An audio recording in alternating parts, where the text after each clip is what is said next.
अस्सलाम वालेकुम। I hope आप सब जो हैं वो ठीक होंगे। और अब हम जो है वो मायोलॉजी को जो हमारा सेकंड हाफ में रह गया था उसको कंटिन्यू करेंगे। अच्छा जी। और आप लोगों ने अपनी किताबें खोल के भी इसको डिटेल में स्टडी कर लिया होगा। जी। अब हमारे पास स्किन है और सुपरफिशियल फेशिया है, डीप फेशिया है, ठीक है, और मसल है। नेक्स्ट हमारे पास आ जाती है। Generally, the superficial fascia consists of two layers, outer fatty layers, inner fibrous layer. As I told you before कि हमारे पास superficial fascia जो है वो split होता है two layers में। एक उसकी जो बाहर वाली होती है वो fatty layer होती है, outermost part, और जो innermost part है वो fibrous layer होती है। Outer layer contain fatty tissue which varies in amount। ठीक है। अब हर जगह पे फैट का जो लेवल है, फैटी टिश्यू जो है वो अमाउंट में फ़र्क होगी। The fat is absent in the eyelid, nose, external ear, penis and scrotum. इस वाली सारी जगहों पे जिनका नाम मैंने जो है वो मेंशन किया है, वहाँ पर जो आउटर लेयर में जो फैटी टिश्यू है ना वो एब्सेंट होगा। ठीक है। और जो इनर लेयर है वो है आपकी fibrous layer, consist mainly of fibrous connective tissue. Mostly this layer is thin but over the T abdominal wall is it condense into a membranes layer rich in elastic fibre. अब ये जो inner आपकी inner जो layer है superficial fascia की, जो कि fibrous layer है, ठीक है, मोस्टली जो है ये थिन है। ठीक है। मोस्टली इसकी जो कंसिस्टेंसी है वो है थिन, मगर इंटी एब्डोमिनल वॉल पे कंडेंस होकर जो ना मेम्ब्रेनस लेयर बन जाती है और जो कि रिच होती है इलास्टिक फाइबर्स में। ठीक हो गया। आगे चलते हैं हम इसके फंक्शंस क्या हैं। The fatty layer of the fascia serve two main function. अभी जो सुपरफिशियल फेशिया में जो आउटर लेयर है फैटी लेयर जिसको हम कहते हैं, उसके दो मेन काम है। It act as a store of energy for metabolic use. ठीक है। एक तो एनर्जी को स्टोर करेगा मेटाबॉलिक यूज के लिए, दूसरा जो है being non conductors. The fatty layer function as an insulation that serve to prevent the loss of the body heat को रोकेगा। ठीक है। इसके फंक्शन जो है वो आपको बेसिक पता होने चाहिए। कोई भी एक्सटर्नल आके आपसे जो है और इस बारे में पूछ सकता है कि मेनली आपको जो है ना सुपरफिशियल फेशिया का बेसिक फंक्शन क्या है। ठीक है। फिर आ जाता है हमारे पास डीप फेशिया। हम लोगों ने लास्ट जो है वो छोड़ा था रेटिनेकुला, हम स्टार्ट करने लगे थे। ठीक है।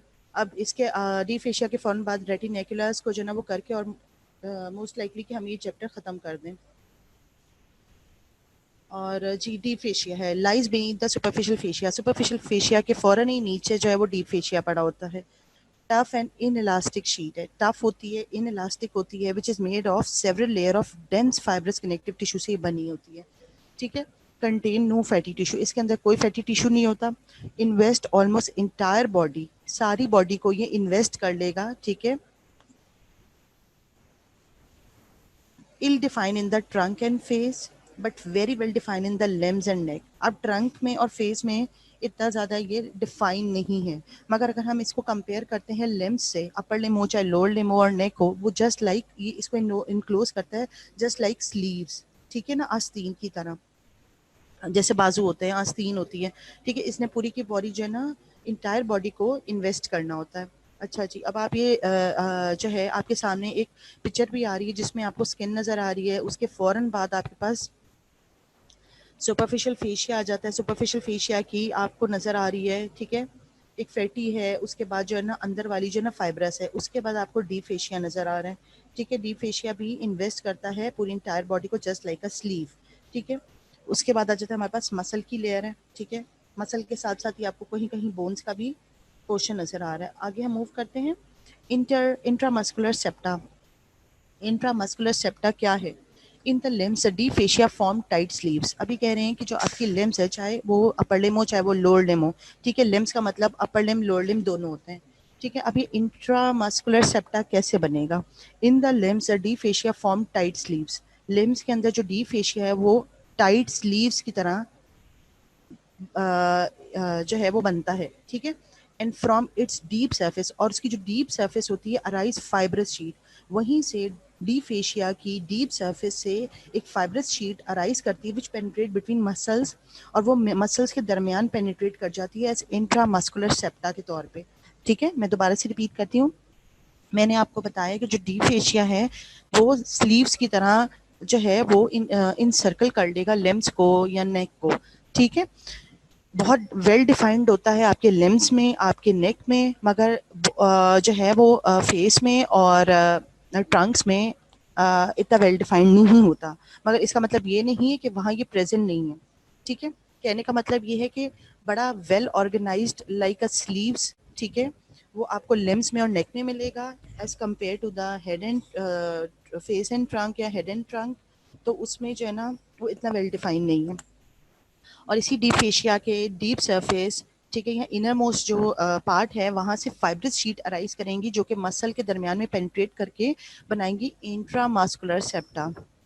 ठीक है, the intramuscular septa are themselves directly और indirectly attach to underlying bone. अब ये जो इंट्रामस्कुलर सेप्टा है ये डी फेशिया से अराइज हुआ है, इसने पेनिट्रेट किया किसके दरमियान, मसल्स के दरमियान, which penetrate between muscles as intramuscular septa. ठीक है ना, the intramuscular septa are themselves. अब ये इंट्रामस्कुलर सेप्टा जो है ना या तो डायरेक्टली या डायरेक्टली नहीं अटैच हो जाएगा जो नीचे पड़ी हुई बोन है उसके साथ, ये तो डायरेक्टली जाके इंट्रामस्कुलर सेप्टा डायरेक्ट बोन के साथ अटैच कर जाएगा। ठीक है, अच्छा जी।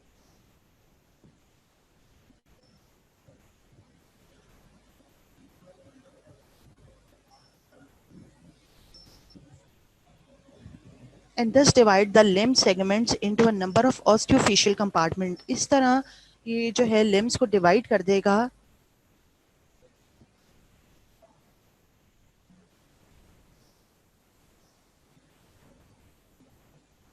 And thus divide the limb segments into a number of osteofascial compartments बना देगा।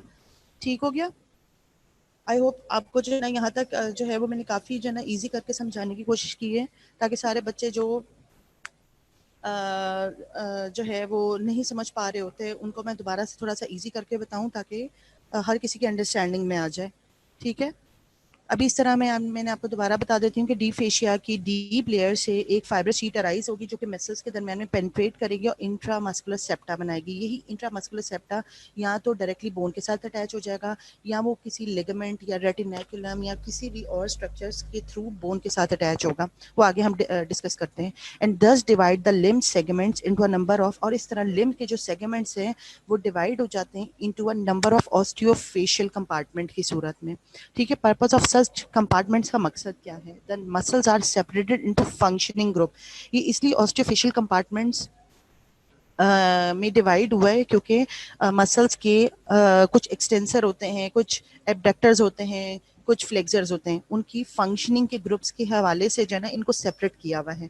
The muscles are separated into functioning groups. एक तो ये फंक्शन हो गया इन कंपार्टमेंट्स का, दूसरा contraction of muscle within the inelastic wall of the osteofascial compartment. और जो इस तरह मसल जो है वो कंट्रैक्ट कर रहा है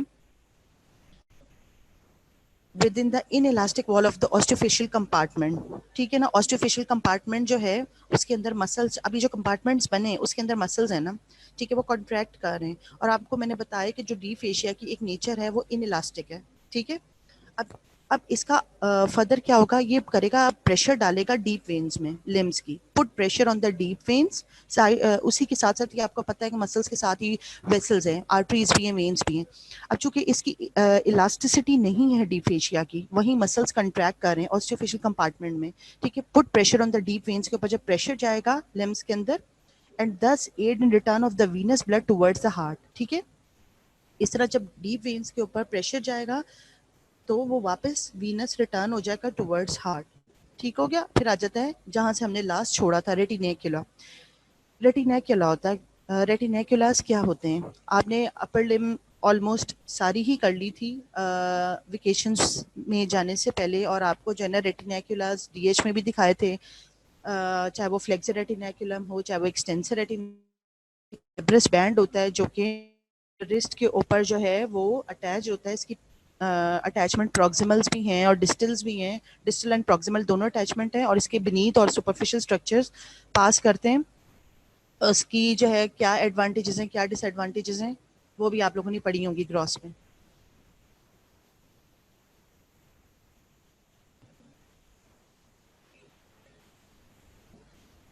अच्छा जी, at the wrist and ankle joints. अब रिस्ट में और एंकल जॉइंट्स में the deep fascia is thicken to form transverse. अभी डी फेशिया थिक होगा और ट्रांसवर्स बैंड बनाएगा। ठीक है, to form transverse band like thickening called retinacula, हम उसको कहते हैं।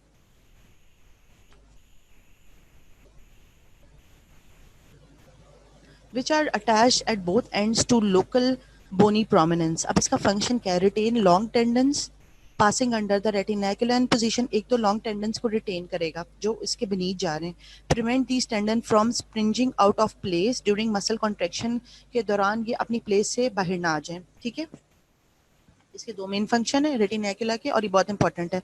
अब आपको जो है ना इसकी अटैचमेंट्स आनी चाहिए ग्रॉस में भी, फ्लेक्सर रेटिनैकुलम, एक्सटेंसर रेटिनैकुलम। इसी तरह जब आप लोअर लिम्ब पढ़ेंगे वहां पर भी एंकल जॉइंट पे आपको रेटिनैकुला मिलेगा। ठीक है, अब इसकी आपको फंक्शन भी बेसिक पता चल गया। एपोनेरोसिस क्या होता है? What is एपोनेरोसिस?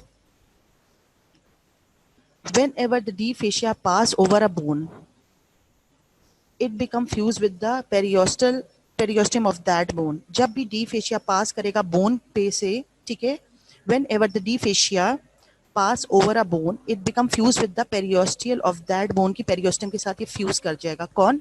Deep fascia.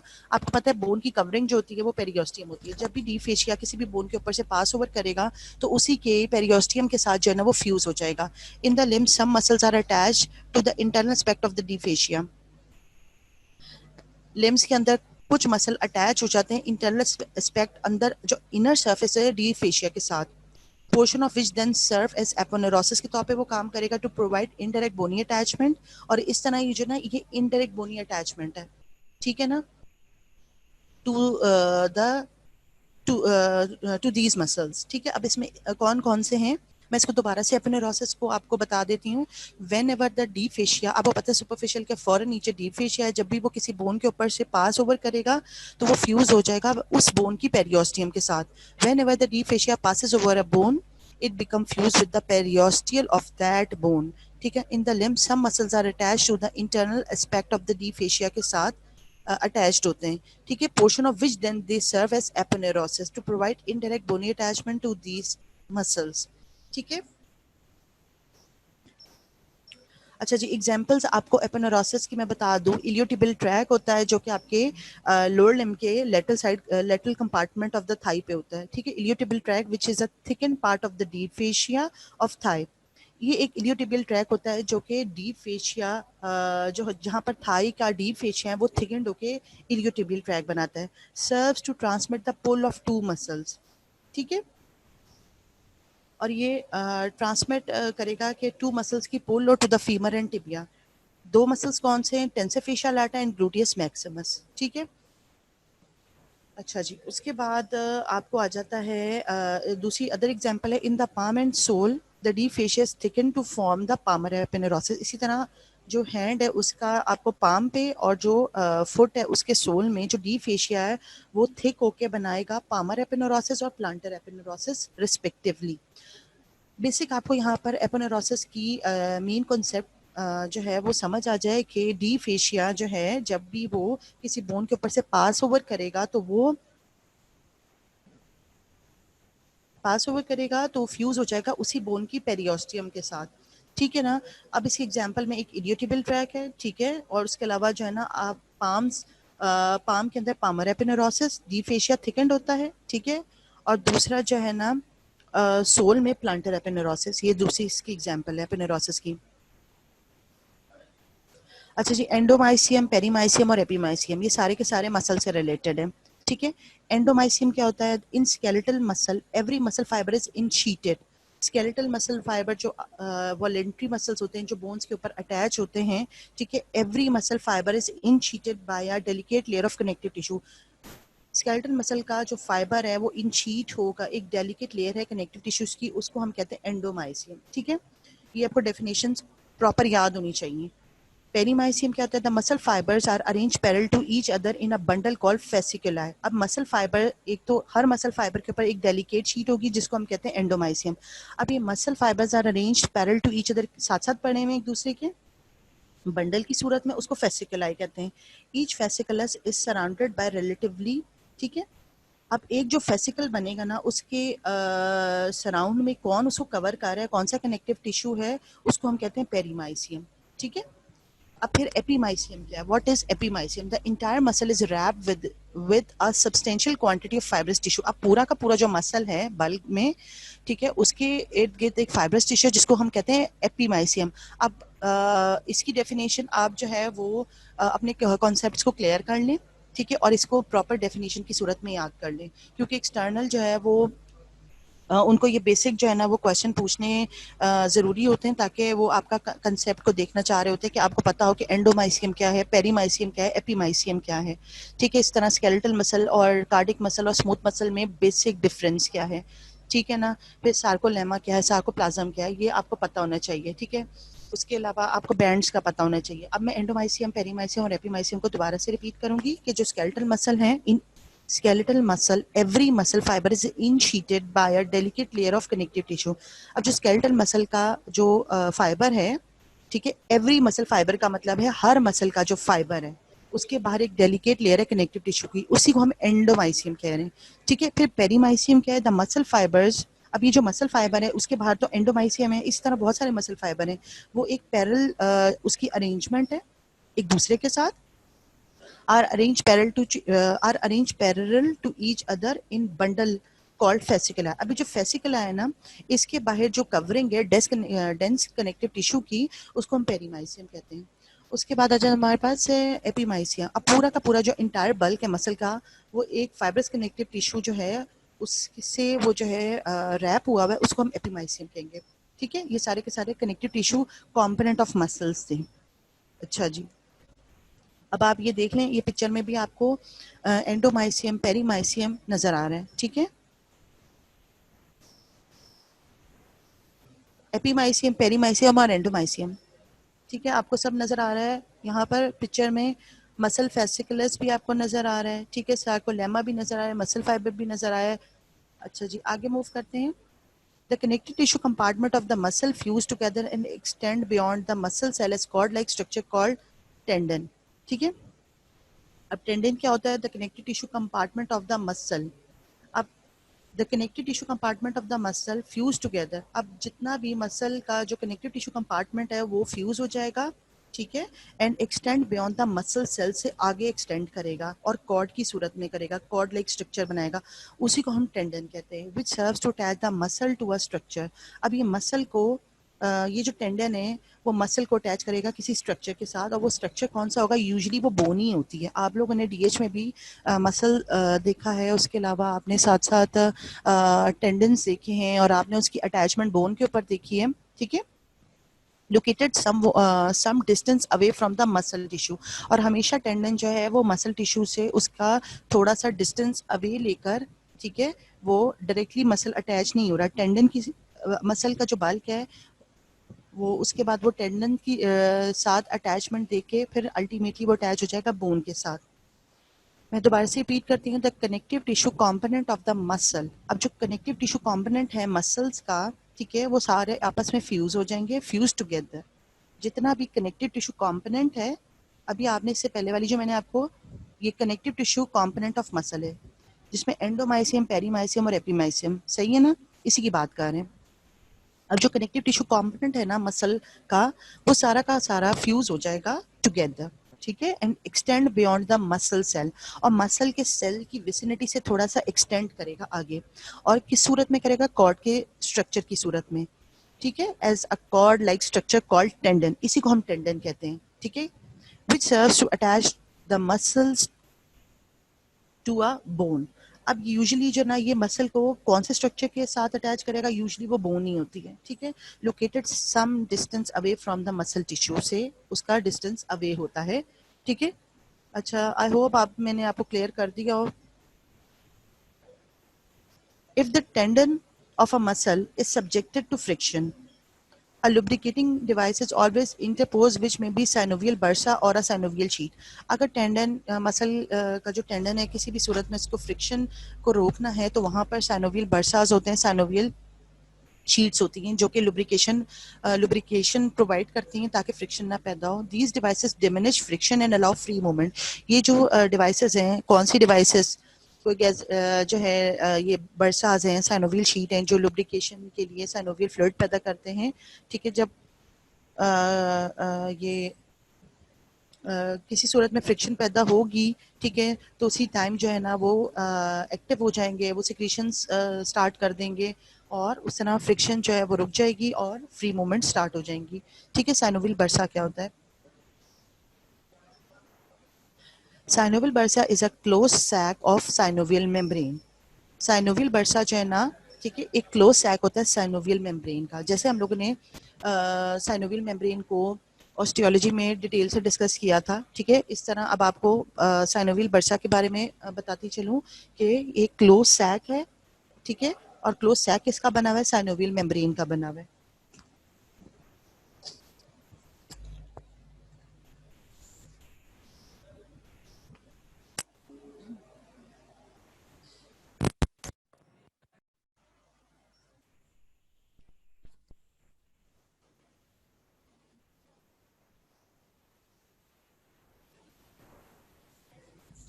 Hello,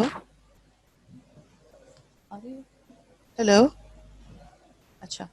Synovial bursa is a closed sac of synovial membrane.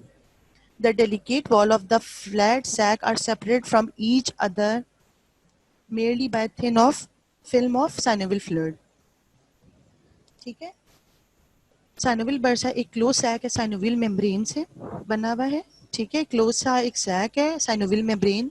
The delicate wall of the flat sac, अब जो डेलिकेट वॉल है फ्लैट सैक की, are separated from each other mainly by film of synovial fluid. अब आपस में एक दूसरे से ये फ्रिक्शन ना हो जाए इनके सेल्स की आपस में, तो इसको सेपरेट किया हुआ है, जो कि साइनोवियल मेम्ब्रेन किसने बनाई है? साइनोवियल सेल्स होंगे, ठीक है, उधर से साइनोवियल फ्लूइड प्रोड्यूस हो रहा है, तो आपस में जो है ना इनके दरमियान इस सैक, ये जो फ्लैट सैक है इसके दरमियान साइनोवियल फ्लूइड है। ठीक है, अब ये कहाँ कहाँ साइनोवियल बर्साज आपको मिलेंगे, लोकेशन कहाँ पर है? इसकी मेन लोकेशन सब टेंडनस है, ठीक है, अंडर द टेंडन, जो कि फ्रिक्शन को रोकेगा। Position subcutaneous, submuscular and interligamentous. ठीक है, हो गया। एक तो मैंने आपको लोकेशन बताई है कि सब टेंडनस पोजीशन है, सबक्यूटेनियस है, सबमस्कुलर है एंड इंटरलिगामेंटस। जैसे कि आपको नाम से ही पता चल रहा है, सब टेंडन का मतलब टेंडन के नीचे, सबक्यूटेनियस का मतलब स्किन के नीचे, सब मस्कुलर मसल के नीचे, इंटरलिगामेंटस का मतलब लिगामेंट्स के दरमियान में, ताकि फ्रिक्शन को स्टॉप करने के लिए, डिमिनिश करने के लिए। अब bursa situated in the vicinity of a joint. अब ये बर्सा जो आपको ज्वाइंट की विसिनिटी में भी मिलेगा, may communicate with the joint cavity के साथ वो कम्युनिकेट करेगा। साइनोवियल शीट, जी, synovial sheath is a tubular bursa. अब साइनोवियल शीट जो है वो एक बर्सा है enveloping a tendon. Such sheath surround tendon when they pass under ligamentous band or through osteofibrous tunnels. ठीक है, each synovial sheet consists of two concentric layers of synovial membrane produced by invagination of the tendon into the sheet. The inner layer is called vissel layer, while the outer layer is referred to a parietal layer. The two layers are separated by a film of synovial fluid. The vissel and parietal layers are united longitudinally by a synovial fluid called mesotendon, which transmit blood vessels of the tendon. ठीक है, classification of skeletal muscles. The skeletal muscles are classified into different group upon the basis of the skeletal muscles are classified into different group upon the basis of the following two criterias. ठीक है, अब skeletal muscle की classification जो है ना वो divide होती है two criterias पे। ठीक है, वो कौन से? एक तो shape and fiber architecture, दूसरा ग्रुप एक्शन। इन बेसिस के ऊपर स्केलेटल मसल को जो है ना डिवाइड किया है। एक तो उसकी शेप क्या है, उसके फाइबर की आर्किटेक्चर क्या है, दूसरा उनका फंक्शन क्या है, ये एक्शन क्या है। ठीक हो गया। Classification of muscle on the basis of shape and fibre architecture के ऊपर जो क्लासिफिकेशन है उसको पहले डिस्कस कर लेते हैं। ठीक है जी। Based on the general shape of the muscle and predominant orientation of muscle fiber with respect to the direction of pull of the muscle, किस सिमत में इसकी जो ना पुल है उसके अकॉर्डिंग जो है ना मसल को क्लासिफाई किया है। एक तो इसकी जर्नल शेप, दूसरी इसकी muscle of the pull. Taking into account these two criteria, the muscles are classified into 5 main groups. इन दोनों के जो है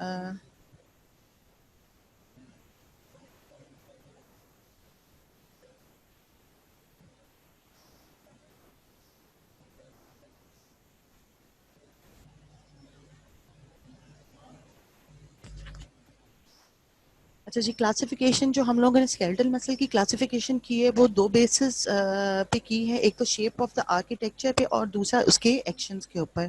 ठीक है, अभी जो उसकी शेप और उसकी फाइबर की आर्किटेक्चर है, ठीक है, उससे रिलेटेड हम डिस्कस कर लेते हैं। उसको फर्दर क्लासिफाई किया है 5 मेन ग्रुप्स में। Muscle with fibres parallel to the line of pull, line of pull के पैरेलल मसल के फाइबर्स हैं। दूसरी जो है muscle with fibres which are oblique to the line of pull के ऑब्लिक है। ठीक है, तीसरा जो वो स्पाइरल मसल्स हैं, चौथा क्रूशिएट मसल है, and the fifth one is circular muscle. ठीक हो गया। अच्छा जी, अब हम जो लाइन ऑफ पुल वाले मसल्स कर लेते हैं। Muscle with fibres parallel to the line of pull के पैरेलल है। ये वो मसल के फाइबर्स हैं जो कि लाइन ऑफ पुल के पैरेलल हैं। ठीक है, these muscle have great range of movement. अब इनकी जो मूवमेंट की रेंज है वो बहुत ज़्यादा है, बट कंपैरेटिवली लेस पावर, मतलब इतने पावरफुल नहीं है। मूवमेंट बहुत ज़्यादा है, ग्रेट रेंज है, मगर पावर के हिसाब से कम है। They are further classified into 3 sub types. इसकी फर्दर सब डिविजन है। ठीक है, किन की? ये वो वाले मसल्स है जिनके फाइबर्स जो है ना वो लाइन ऑफ पुल के पैरेलल है। अच्छा, अब नंबर 1 पे स्ट्रैप लाइक मसल्स हैं, दूसरे क्वाड्रिलेटरल मसल्स हैं, दूसरी तीसरे जो है ना फ्यूजिफॉर्म मसल्स हैं। ठीक है, अब स्ट्रैप लाइक मसल्स जो हैं वो कौन से हैं? स्ट्रैप लाइक मसल्स जो हैं, length of these muscle is much greater than their weight. अब जैसे कि आप ये मसल देख रहे हैं, इनकी लंबाई जो है वो ज़्यादा है एज कम्पेयर टू द इनकी वेट के मुकाबले में।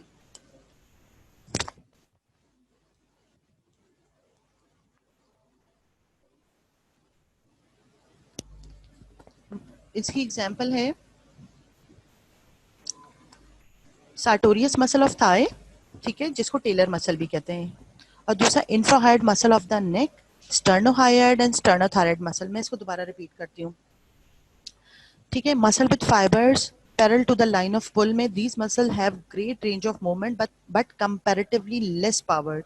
ठीक है, इनकी पावर कम है मगर मूवमेंट जो है ना वो काफ़ी, इसकी रेंज जो है वो ज़्यादा है। इसकी फर्दर सब क्लासिफिकेशन है। एक तो फर्स्ट नंबर पे है strap like muscle, second number पे क्वाड्रिलेटरल मसल, थर्ड नंबर पे हैं आपके fusiform muscles.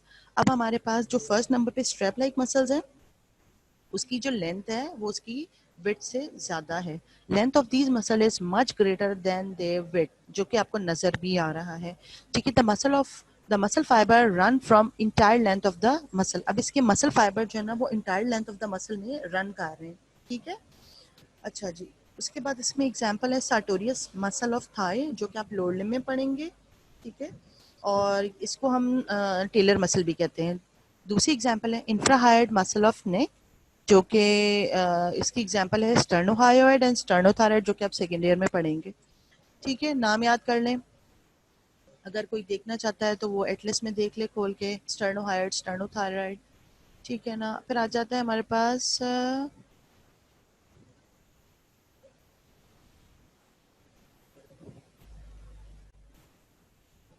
the muscle fiber may run over shorter segment because there are transverse tendinous intersection at intervals.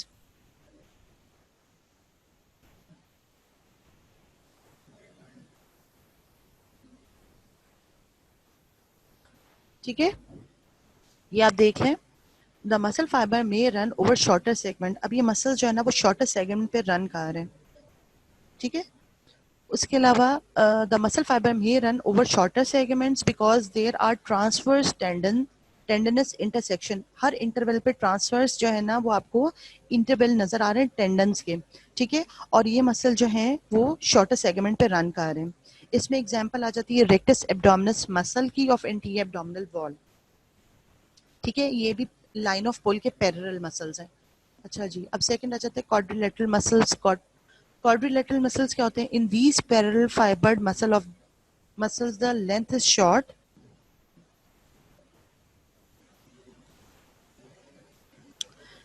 In these parallel fibred muscle, अभी जो parallel fibred muscle हैं जो line of pull के parallel पड़े होते हैं, द लेंथ इज शॉर्ट। इसमें जो ये मसल की लेंथ है वो शॉर्ट है, giving the muscle a flat. और ये मसल को कैसी अपेयरेंस दे रहा है? फ्लैट, चिपटी, क्वाड्रिलेटरल अपेयरेंस। ठीक हो गया। इसमें आपके पास कौन सी एग्जांपल्स हैं? Thyrohyoid muscle of the larynx, ये thyroid muscle of the larynx आपको नजर आ रहा है, ठीक है। क्वाड्रिलेटरल मसल्स हैं, ठीक है। दोबारा रिपीट करती हूँ, मैं ये सारी की सारी कौन सी क्लासिफिकेशन पर पढ़ा रही हूँ आपको, जो कि लाइन ऑफ पुल पे है, ठीक है। Classification of muscle on the basis of shape and fibre architecture, ठीक है। उसमें मैंने सबसे पहले आपको डिस्कस किया muscle with fibres parallel to the line of pull, ठीक है। इसकी मसल्स की ग्रेट रेंज है मूवमेंट की, मगर पावर कम है। इसको फर्दर सब क्लासिफाइड किया है strap like, quadrilateral muscles and fusiform. ये सारे के सारे muscle fibre line of pull के पैरेलल हैं, ठीक है। सबसे पहले मैंने आपको स्ट्रैप लाइक मसल बताया, ठीक हो गया। उसके बाद मैंने आपको बताया क्वाड्रिलेटरल मसल्स बताया मैंने आपको, ठीक है। ये देख लें, इसकी फाइबर की लंबाई ज्यादा है, मगर यहाँ पर आपको जो है ना मसल फाइबर की लेंथ शॉर्ट है और ट्रांसवर्स टेंडनस इंटरसेक्शंस हैं, और ये और शॉर्ट है, मगर ये सारे के सारे लाइन ऑफ पुल के अकॉर्डिंग मसल्स हैं।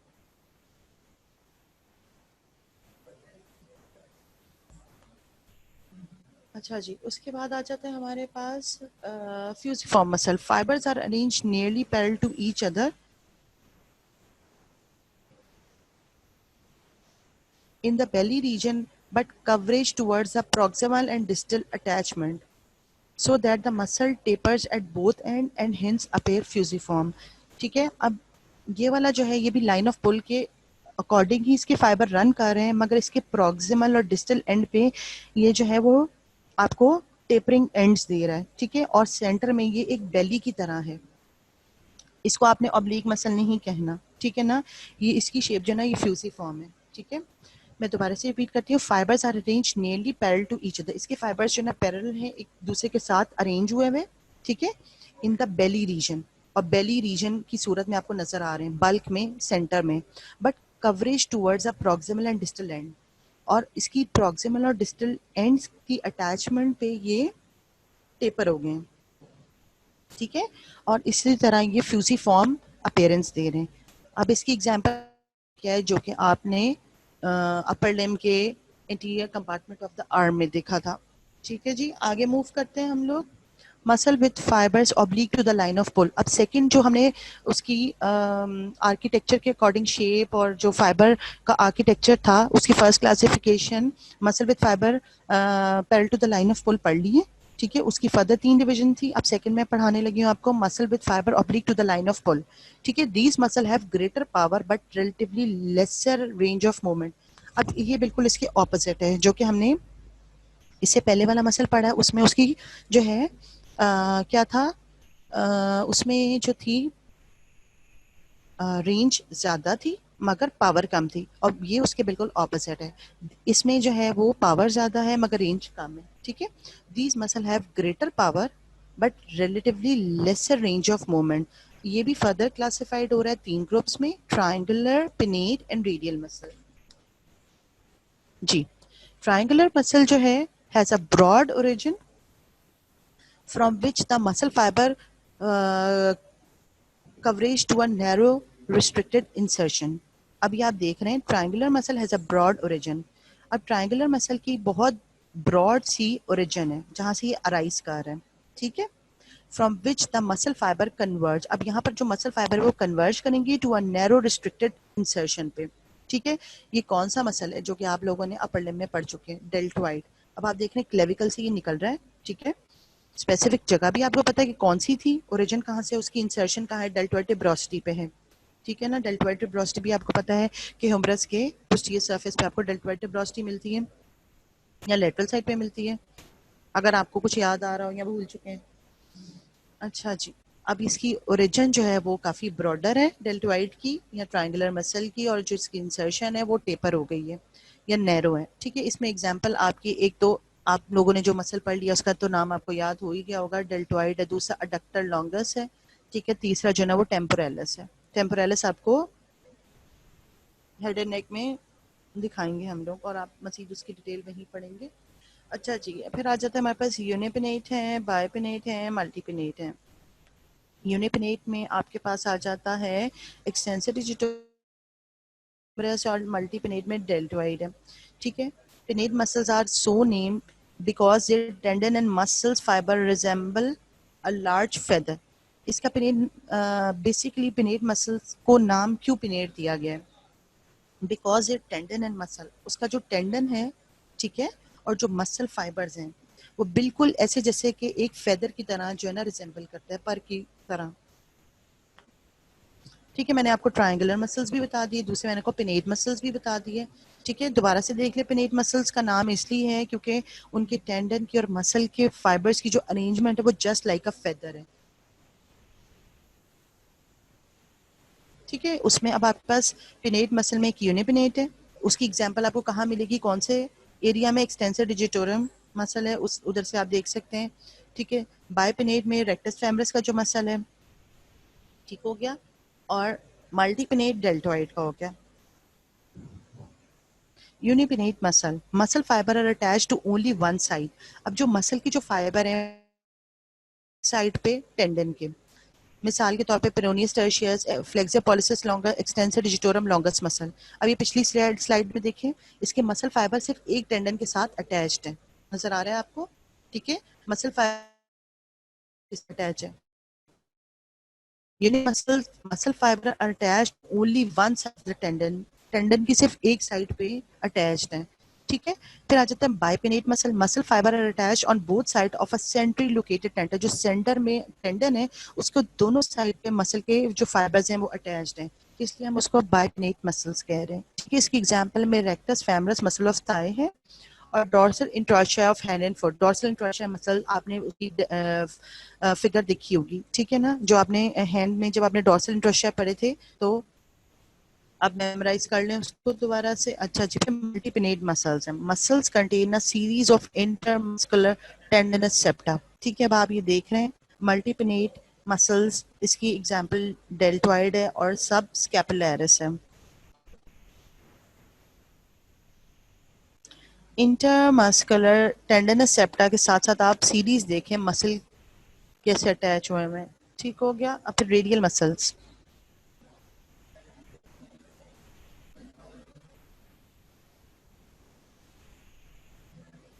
अच्छा जी, muscle with fibres oblique to the line of pull में मैंने ट्रायंगुलर बता दिया, पिनेट बता दिया, पिनेट की हमने तीनों वैरायटीज पढ़ ली, यूनी, बाय और मल्टी। अब रेडियल मसल्स हम देखते हैं। अब जो रेडियल मसल्स हैं, the fibres originate from the wall of a cylindrical osteofascial compartment, ठीक है, and converge obliquely on a central tendon में ये कन्वर्ज कर जाते हैं, because a muscle fibre converge on to the tendon from all side. ठीक है, अब मसल फाइबर जो है ना वो कन्वर्ज करेगा ऑन टू द टेंडन के ऊपर हर तरफ से। A radial muscle is also called a circumpennate muscle. ठीक है, अभी tibialis anterior muscle of the leg है। अब आप ये देखिए, अब टेंडन के ऊपर हर तरफ से मसल जो है ना वो कन्वर्ज कर रहा है। दोबारा से रिपीट करती हूँ, radial muscle, the fibre originate from the wall of a cylindrical. अब जो फाइबर्स ओरिजिनेट कर रहे हैं, कहाँ से ओरिजिनेट कर रहे हैं, wall of cylindrical osteofascial compartment, जो हम लोगों ने सबसे पहले ऑस्टियोफेशियल कंपार्टमेंट पढ़े थे, ठीक है ना, वहां से मसल के फाइबर्स जो है ना वो ओरिजिनेट कर रहे हैं, और वो कन्वर्ज कर रहे हैं ओब्लीगली, ठीक है, और सेंट्रल टेंडन में। Because a muscle fibre converge on the tendon from all the side से, मसल फाइबर जो है ना वो टेंडन सेंटर में और सारी साइड से मसल जो है ना वो कन्वर्ज कर रहे हैं। ठीक है, ये आप फिगर देख लें टिबियालिस इंटीरियर की। ठीक है, सेंटर में टेंडन है और मसल फाइबर हर तरफ से जो है ना वो कन्वर्ज करके सेंट्रल टेंडन में। अच्छा जी, फिर आ जाते हैं हमारे पास स्पाइरल मसल्स। स्पाइरल मसल्स जो है शेप एंड फाइबर आर्किटेक्चर के अकॉर्डिंग जो हम क्लासिफिकेशन कर रहे थे, उसमें लाइन ऑफ पुल के पैरेलल और oblique to the line of pull, और थर्ड जो वो स्पाइरल मसल्स हैं। अब स्पाइरल मसल्स क्या हैं? Spiral muscles, some flat muscles undergo a twist as they pass from the broad origin to relatively narrow insertion। अभी जो स्पाइरल मसल है, सम फ्लैट मसल्स जैसे कि लेटिसमस डोर्सा मसल है, ठीक है ना, अब कुछ जो फ्लैट मसल्स हैं undergo a twist as a pass from the broad origin. अब ये ब्रॉड ओरिजिन उसकी आपको नजर आ रही है, टू रिलेटिवली नैरो इंसर्शन पे, तो वो ट्विस्ट ले लेते हैं।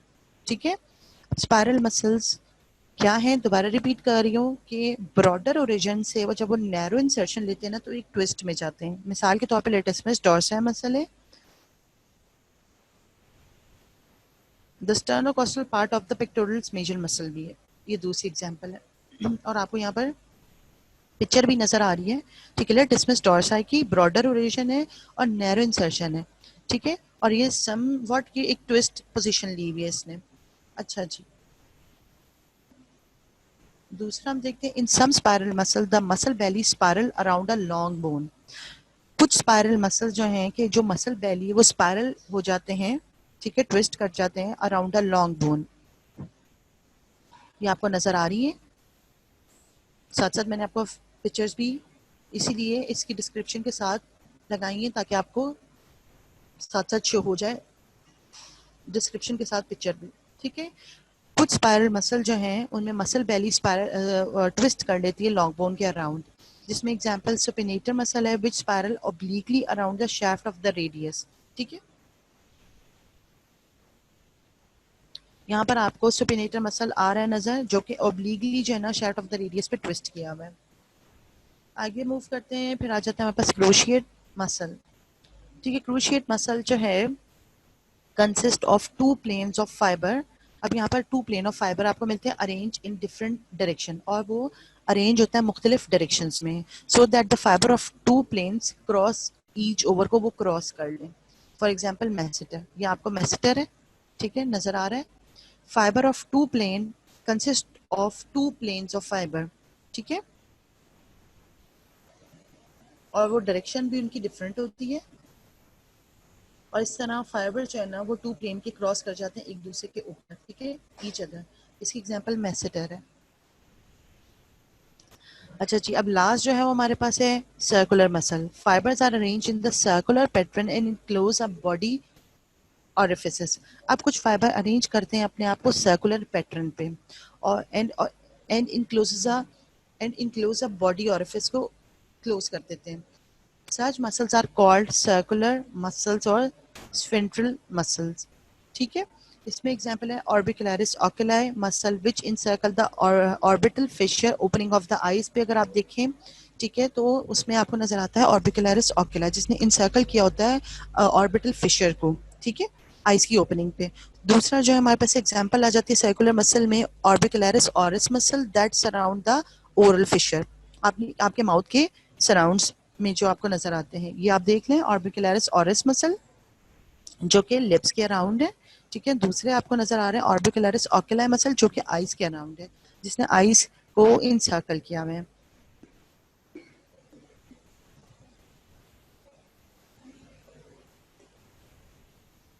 अच्छा जी, अभी हमारे पास muscle on the basis of group action, ये इसको मैं आपको कंप्लीट कराऊंगी कल, और इंशाल्लाह कल हम जो है वो एंजियोलॉजी भी स्टार्ट कर देंगे, ठीक है।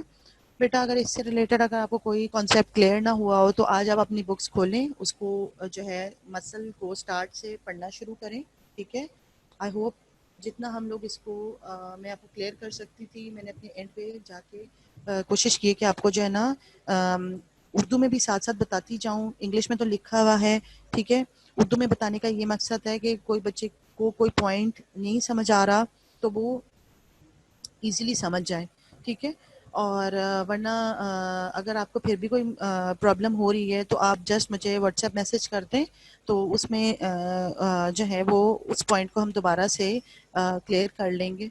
और दूसरी बात ये है कि आप प्लीज़ अब काइंडली ये वाली टाइम को पूरा अवेल करें और जो है बुक्स खोल के जो है ना जर्नल नेट में जो है ना वो पढ़ना शुरू कर दें, जो कि आप लोग पहले भी पढ़ ही रहे थे, मगर बीच में कुछ टाइम इस तरह का आ गया है कि बहुत सारे बच्चे जो है ना वो इजी ले रहे होंगे, मगर आई सजेस्ट कि आप लोग जो है ना बुक्स खोल के अपनी मैक्सिमम चीज़ों को कवर कर लें, ताकि फिर बाद में एग्जाम में आपको कोई प्रॉब्लम फेस ना करनी पड़े। और कोई भी क्वेश्चन है रिलेटेड टू जर्नल एनाटॉमी आप सिंपली मुझसे पूछ सकते हैं। और I hope I clear all the concept related to the muscles or myology, or all the best. Thank you so much. Allah Hafiz.